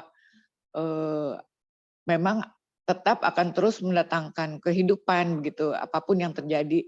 Kalau misalnya jatuh di tanah yang tercemar, ya nanti juga ada caranya juga untuk si tanah itu mengolah air hujan itu sehingga yang polutannya terpisah misalnya begitu ya. Jadi itu saja yang jadi pemikiran sementara ini. Tapi sementara ini juga kami masih terus melanjutkan pakai air hujan untuk sehari-hari. Ya, terima kasih. Iya, Masya Allah. Bagaimana Bu Tanti? Izin Mbak Siti. Ya, boleh. Saya boleh mau nanya sedikit ke Bu Tanti nih, saya jadi tergelitik gitu. Bu Tanti izin bertanya, kalau boleh nih saya tahu, kan Ibu benar-benar ini ya kayaknya pure gitu ya, memanfaatkan alam lah seperti itu ya katakan gitu. Kalau kira-kira diukur dengan hitungannya manusia nih Bu, berapa banyak sih yang sudah dihabiskan gitu kalau boleh tahu gitu? Apanya yang dihabiskan? Untuk membentuk ekosistem yang ada di rumah Ibu saat ini gitu. Nggak usah angka spesifik gitu, kisarannya aja. Kira-kira udah dihabis. Iya gitu. Kalau diukur dengan biaya, kira-kira udah habis berapa tuh Bu? Wah ini saya juga tidak menghitung secara ini ya karena kami tuh membuat sesuatu terus kemudian kalau dengan bertambahnya pengetahuan seperti penampungan air hujan pun mulai dibuat secara serius setelah pembangunan rumah selesai terus dengan kemudian bertambahnya ilmu karena saya banyak mendengarkan webinar dari ahli tentang air hujan. Akhirnya saya buat lagi. Jadi saya tidak bisa memberikan angka yang pasti ya, tapi memang sebenarnya sih kita tidak usah muluk-muluk ya. Kalau untuk yang berkunjung ke sini juga, jadi rumah kami ini namanya Bumi Macakal. Di Bumi Macakal itu kami berusaha mandiri secara air, pangan, energi, dan pengelolaan sampah. Ini maksudnya untuk mengaplikasikan semua ayat yang ada di Quran, kemudian hadis bahwa misalnya air, dibilang air hujan itu memang mendatangkan kehidupan, ya harus percaya dong. Gitu. Jadi ini juga semacam laboratorium bahwa ya yang menerapkan semuanya itu. Kemudian kita tidak boleh mencemari air yang mengalir. Jadi kami berusaha supaya semua air limbah juga difilter sehingga kalau sampai air itu keluar dan digunakan kembali ya, tapi air yang keluar dari tempat kami itu sudah bersih begitu. Nah jadi kalau untuk yang berkunjung ke sini saya bilang nggak usah meniru plek yang ada di sini, pakai saja dulu cara yang paling sederhana, misalnya untuk menampung air hujan, ya kan bisa mulai dengan naruh ember di bawah teritisan yang biasanya di genteng kan di ujungnya suka ada yang airnya mengalir lebih, yang jatuh lebih deras. Nah itu coba di situ. Kemudian kalau misalnya memang mau memakai, ya mulai dengan tempat-tempat penampungan yang sederhana gitu ya, tong air lah atau apa. Tapi kalau untuk konsumsi saya sarankan bahwa memakai yang toren yang food grade, tempat penampungannya food grade, kemudian pipa-pipanya juga sekarang juga sudah ada yang food grade gitu. Kalau enggak ya mungkin lebih baik dipakai untuk keperluan lain selain yang bukan konsumsi begitu. Jadi mulai dengan hal yang sederhana aja. Kemudian seperti untuk air limbah nggak usah muluk-muluk lah. Misalnya kita taruh ember di bawah keran. Kalau pas kita wudhu airnya langsung jatuh ke situ. Nah air yang tertampung masih bisa dipakai untuk nyiram, masih dipakai untuk nyiram toilet begitu. Jadi banyak hal sederhana yang murah yang bisa langsung kita lakukan di rumah begitu. Oke, mungkin izin Ibu ya, kenapa tadi saya tanya gitu ya. Jadi saya tergelitiknya itu gini loh. Bu Tanti ini kan benar-benar mengusahakan, kalau saya bilang sih kayak zero waste gitu ya. Jadi benar-benar meminimalisir hal yang sia-sia lah gitu ya. Jadi benar-benar mana-mana yang masih bisa dipakai itu dipakai, mana-mana yang memang semestinya dibuang itu diupayakan tidak membahayakan lingkungan gitu ya.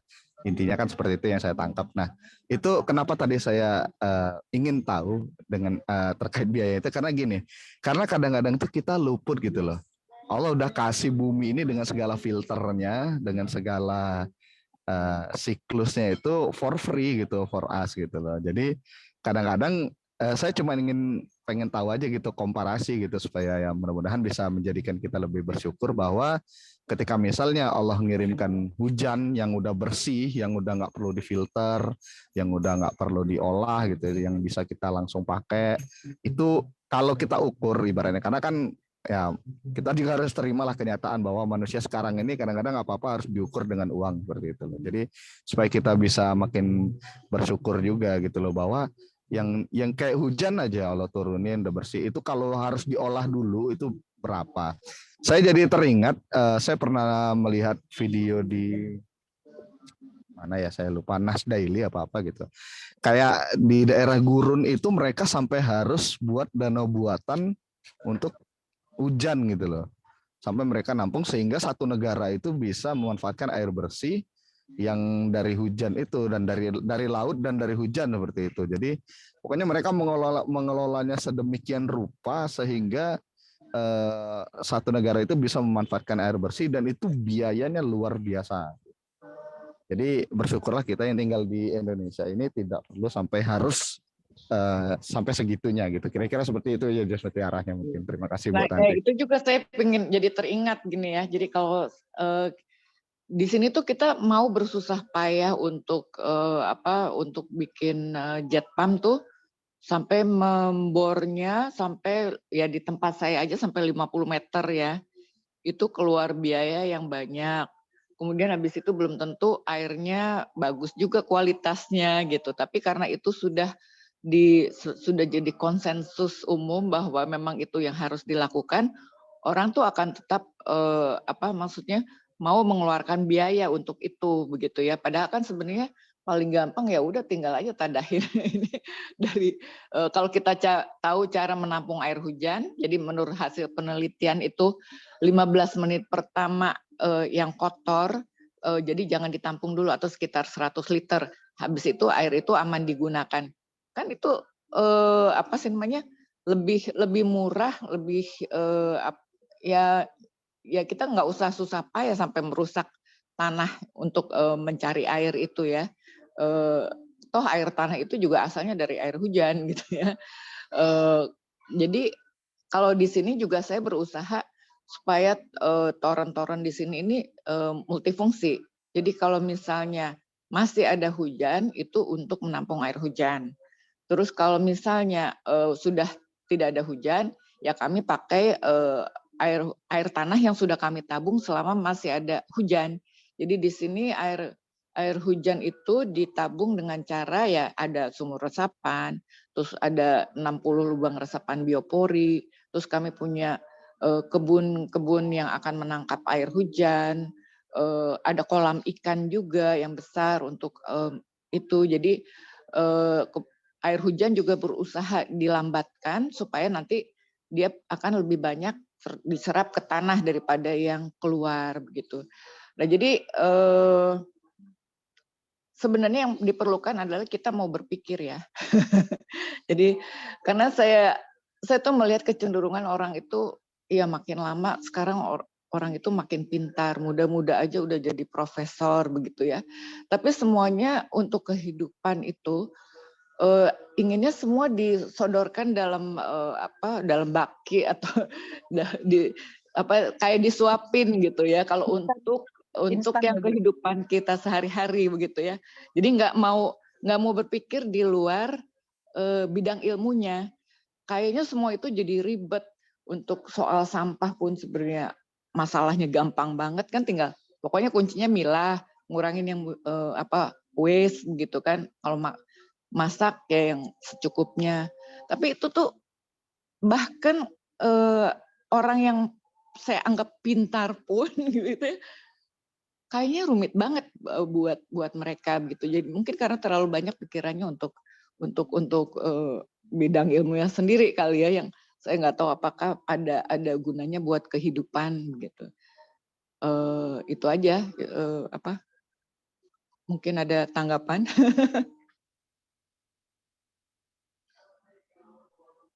Iya, Masya Allah. Sebenarnya hujan sebagai rahmat ya, karunia.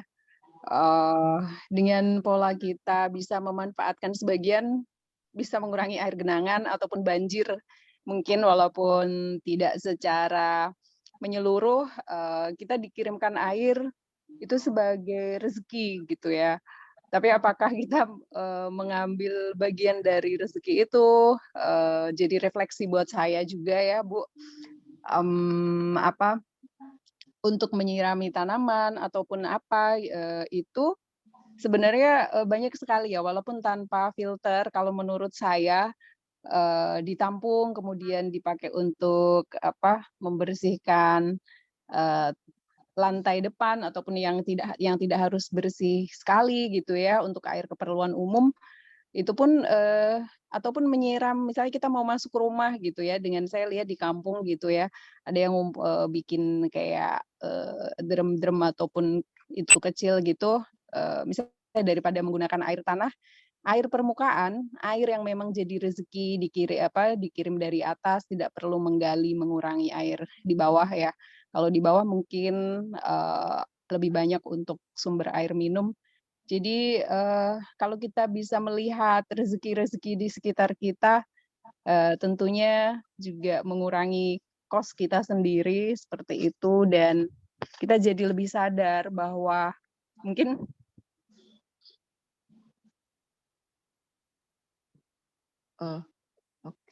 terputus ya. Ini saya mau nanggapin Pak Heru, boleh? boleh. Ya memang saya baca berita itu dan ya saya sebenarnya marah sekali ya, itu absurd banget. Saya nggak mau kalau pindah ke US, mungkin saya cari negara bagian yang boleh nampung air hujan. Menurut saya karena itu lebih juga bisnis ya, karena mereka juga mungkin ada pumpnya yang mesti jualan gitu, atau supaya airnya tetap bisa dijual gitu kan. Jadi orang dilarang menampung air hujan gitu. Nah, Ya, jadi Masya Allah. mumpung Berbeda regulasi ya, Bu. iya, itu menurut saya itu keterlaluan. Terus jadi mumpung kita di sini pemerintahnya belum membatasi ya, nggak seperti solar panel ya Mbak Siti ya. Ya, harusnya kecuali kalau kita ada hujan di jalan ya, mungkin punya pemerintah. Tapi kalau hujannya di atas rumah kita, di perkarangan kita, masa tidak boleh harusnya hak-hak itu bisa saling ini ya. Iya, betul. Jadi mumpung belum dibatasi, ayo kita nampung air hujan, belajar caranya, teknologinya sama sekali tidak susah begitu ya. Jadi ya sebenarnya dan lagi pula di atas semua itu ya, air hujan itu kalau bisa tuh rumah tempat kita tuh banyak tempat, jadi jangan ditutupi supaya air hujan itu bisa meresap, dan yang terutama sih memang untuk menghidupkan tanah ya. Jadi kalau air itu sering meresap itu jadi tanah itu jadi hidup. Jadi memang kami di sini tujuannya memang untuk living soil, karena tanah di perkotaan itu sudah banyak yang mati ya. Buktinya bahwa kalau kita gali mungkin akan lebih banyak dapat sampah dan puing-puing begitu ya, dan udah jarang ketemu cacing atau yang hewan-hewan lainnya. Itu artinya tanah itu udah mati. Jadi resikonya jangka panjangnya ya nggak bisa ditanami, nanti resiko jangka panjangnya lagi ya itu kepunahan kehidupan di muka bumi ini gitu. Jadi memang air hujan itu untuk mendatangkan kehidupan ya harus dicarikan jalannya gitu. Itu saja. Jadi saya Baik. kemana-mana nih, maaf. Iya, nggak apa-apa. Insya Allah menjadi inspirasi untuk memberikan bagaimana kita mengambil rezeki dari air hujan atau berkah dari air hujan. Tadi saya lihat Mas Alif sempat raise hand, jika ada ingin sedikit yang mau disampaikan, silakan sebelum kita akhiri karena sudah pukul 7.30. Ada yang ingin ditambahkan Mas Alif? Baik, izin Bu. Enggak sih, sebenarnya cuma mau apresiasi aja ke Bu Tanti. Masya Allah, saya dengarnya jadi terinspirasi banget. Saya salah satu orang yang concern dan juga suka gitu tentang isu climate change. Jadi menurut saya pergerakan Bu Tanti ini luar biasa gitu ya.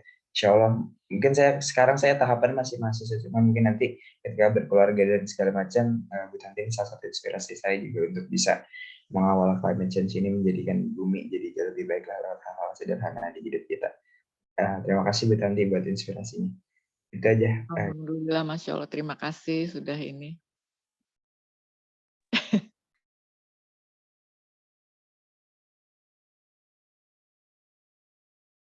Alhamdulillah Mas Alif. Mas Alif, komunitas Nak Indonesia ada grup Telegram ataupun WhatsApp. Jika belum bergabung, kami bisa invite ya. Atau Mas Alif tahu info ini dari mana, bisa japri adminnya kalau ingin gabung di WAG juga ada. Alhamdulillah pagi kajian kita tentang ayat di bagian surat Ar-Rum yang disampaikan Bang Syafiq sudah kita ulas cukup banyak. Semoga bermanfaat. Silakan Bang Syafiq untuk memberikan poin menutup dari belajar bersama kita tentang topik pagi ini. Ya, baik. Terima kasih banyak nih atas diskusi, pertanyaan, masukan, tanggapan dari teman-teman semua ya.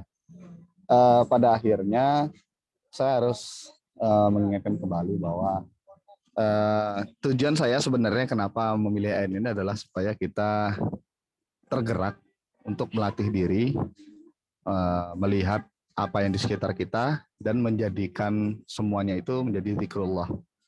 Menjadikan itu semua penambah iman booster lah gitu, menjadi iman booster bagi kita gitu. Dan mungkin kita tidak selalu sempat dan mungkin tidak semua orang tergerak untuk memaksakan diri untuk selalu terakses ke Quran, tapi at least biarkan akal kita, biarkan indera-indera kita selalu mendapatkan zikrullah, selalu mendapatkan reminder tentang Allah dari apa-apa yang ada di sekitar kita, dari apa-apa yang terjadi di dalam diri kita.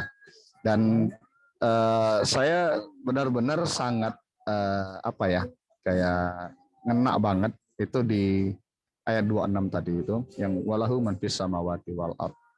Miliknya lah semua apa yang ada di bumi. Kullun lahu qanitun. Semuanya, semua yang ada di langit dan di bumi itu tunduk patuh sama Allah. Lalu masa iya kita yang di bumi Allah ini kemudian mau jadi bagian yang membangkang? Ya, mudah-mudahan nasihat yang singkat ini bisa bermanfaat khususnya untuk diri saya pribadi dan mudah-mudahan bisa menjadi reminder juga buat teman-teman semua. Itu aja Mbak. Silakan. Alhamdulillah dari Mbak Mas Kilik juga dari Mbak Atik, jazakumullah khairan, rekan-rekan semuanya, barakallahu fikum, jazakumullah khairan, luar biasa pembahasannya, sayang saya terlambat, barakallahu fikum. Oke, insyaallah segera kita akhiri dengan doa penutup majelis. Subhanakallahumma bihamdika asyhadu an la ilaha illa anta astaghfiruka wa atubu ilaik. Alhamdulillah, astagfirullahaladzim, astagfirullahaladzim, astagfirullahaladzim. Terima kasih semuanya, insya Allah bertemu kembali pekan depan. Assalamualaikum warahmatullahi wabarakatuh. Waalaikumsalam warahmatullahi wabarakatuh. Terima kasih banyak semuanya, mudah-mudahan bisa terus istiqomah untuk ikut morning sharing. Izin live ya semuanya ya. Ya, terima kasih. Alhamdulillah.